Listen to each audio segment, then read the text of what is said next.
दोस्तों gym weights और free weights ये दोनों ही फिटनेस के लिए इम्पोर्टेंट है। इन दोनों में डिफरेंस है और इनके अपने अपने फायदे हैं। चलिए आज हम इन दोनों को समझने की कोशिश करते हैं और देखते हैं कि किस टेक्निक के क्या क्या फायदे हैं और आखिर क्या नुकसान। जिम वेट्स या फिर मशीन वेट्स ये वजन की एक बड़ी वैरायटी को रिप्रेजेंट करते हैं जो आपके जिम में मशीन्स या फिर बारबल वेट्स की फॉर्म में पाए जाते हैं। ये मशीन्स एडजस्टेबल होती हैं और आप इनका वजन अपनी कैपेसिटी के हिसाब से एडजस्ट कर सकते हैं। लेकिन कुछ लोगों को लगता है कि जिम वेट से मसल को पूरी तरह से एक्टिवेट नहीं किया जा सकता। ये मशीन्स आपकी बॉडी की नेचुरल मूवमेंट को शायद पूरी तरह से स्टिमुलेट ना कर पाए। इसके अलावा कुछ मशीन्स आपकी मसल को आइसोलेट करती हैं, लेकिन आपकी कोर स्ट्रेंथ और स्टेबिलिटी को कमजोर कर सकती हैं। फ्री वेट या फिर डंबल और बारबल ये एक तरह का वजन होता है जो आपको अपने बॉडी वेट के अकॉर्डिंग बैलेंस करना पड़ता है। ये वेट्स आपके लिए ज्यादा चैलेंजिंग होते हैं और आपकी बॉडी की नेचुरल मूवमेंट को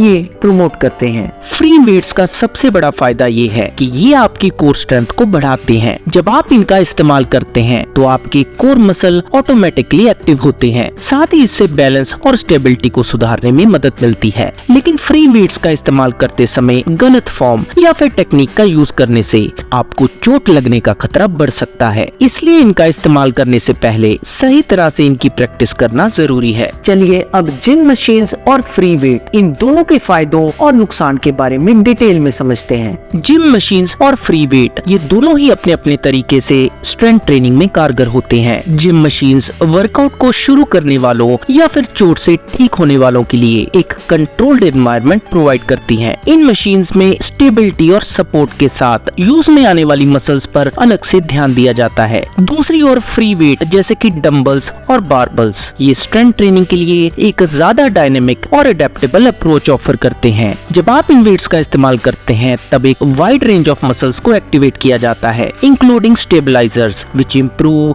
overall strength and muscle coordination. इस तरह के वेट्स के साथ मिलती है अनरिस्ट्रिक्टेड मूवमेंट की आसानी जो कि नेचुरल मूवमेंट्स के पैटर्न को बढ़ावा देती हैं और ये हमारी डेली लाइफ में भी काम में आती हैं। अब जानते हैं आखिर कैसी है इन दोनों टेक्निक्स की मसल एंगेजमेंट। मसल एंगेजमेंट के मामले में भी जिम मशीन्स एक स्पेसिफिक मसल को आइसोलेट कर हमारे pre determined range of motion को अचीव करने में फैसिलिटेट करती हैं। ये कुछ स्पेसिफिक मसल ग्रुप्स को टारगेट करने और हाइपरट्रॉफी तक पहुंचने में कारगर हो सकती हैं, लेकिन अक्सर इनका यूज एडिशनल मसल को निग्लेक्ट करने का रिस्क भी साथ में लाता है। जिम मशीन्स की बजाय फ्री वेट का इस्तेमाल करने पर हमारे अलग अलग मसल ग्रुप को कंट्रोल करने के लिए स्टेबलाइजेशन और कोऑर्डिनेशन इन दोनों की ज्यादा जरूरत होती है। फ्री वेट से वजन उठाना या उसे कंट्रोल करना प्राइमरी और सेकेंडरी हमारी दोनों मसल ग्रुप को शामिल करता है, जिससे एक ज्यादा कॉम्प्रिहेंसिव और होलिस्टिक मसल एंगेजमेंट दिखाई देता है। बात करते हैं इन दोनों टेक्निक में चोट लगने के खतरों के बारे में। जिम मशीन्स बिगिनर के लिए सेफ होती हैं क्योंकि ये एक प्रॉपर कंट्रोल में ही मूवमेंट प्रोवाइड करती हैं, जिससे इंजरी का खतरा कम होता है। लेकिन अगर किसी भी मशीन को गलत तरीके से इस्तेमाल किया जाए या फिर उस पर ज्यादा वजन डाला जाए तो चोट का खतरा बढ़ सकता है। फ्री वेट का इस्तेमाल सही टेक्निक और ध्यान के साथ करना जरूरी है, वरना चोट का खतरा बढ़ जाता है। लेकिन सही गाइडेंस और सुपरविजन के साथ फ्री वेट का इस्तेमाल करने से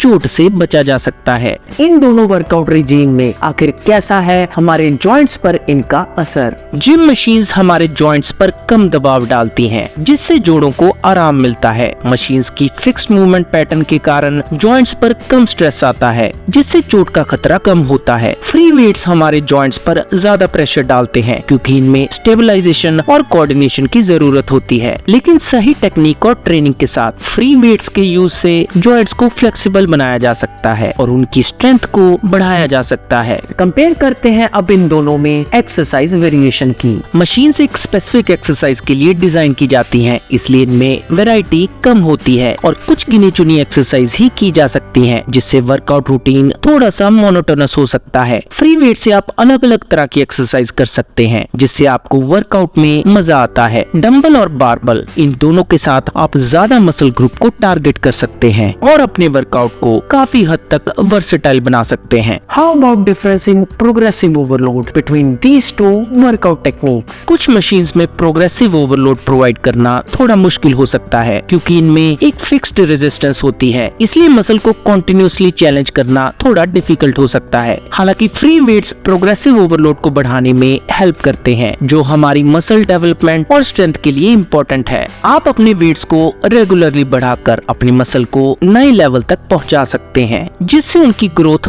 और स्ट्रेंथ दोनों बढ़ते हैं। दोनों ही मॉड्यूल यानी जिम वेट और फ्री वेट अपनी अपनी जगह इम्पोर्टेंट है। बिगनर्स के लिए जिम वेट ज्यादा फायदेमंद है क्योंकि इसमें उन्हें सही टेक्निक सीखने और सेफ तरीके से वर्कआउट करने का चांस मिलता है। लेकिन अगर आपको फंक्शनल स्ट्रेंथ और कोर स्टेबिलिटी इन दोनों की जरूरत है तो फ्री वेट का इस्तेमाल बेहतर रहेगा। और याद रखें, किसी भी तरह की एक्सरसाइज शुरू करने से पहले एक फिटनेस एक्सपर्ट या फिर ट्रेनर से कंसल्ट जरूर कर ले। तो दोस्तों, कैसी लगी आज की वीडियो प्लीज कमेंट करके जरूर बताएं और मैं जल्दी मिलूंगा आपको अपनी नेक्स्ट वीडियो के साथ। लेकिन आप नहीं जान पाएंगे मेरी नई अपलोडेड वीडियो के बारे में जब तक आप प्रेस नहीं करेंगे सब्सक्रिप्शन के साथ बेल का आइकन। तो जैसे ही दबाएंगे आप बेल का आइकन, आपको आएगा अलर्ट मेरी हर नई वीडियो का। तो जल्दी से प्रेस कीजिए सब्सक्रिप्शन और नोटिफिकेशन का बटन। मैं जल्दी मिलूंगा आपको अपनी नेक्स्ट वीडियो के साथ।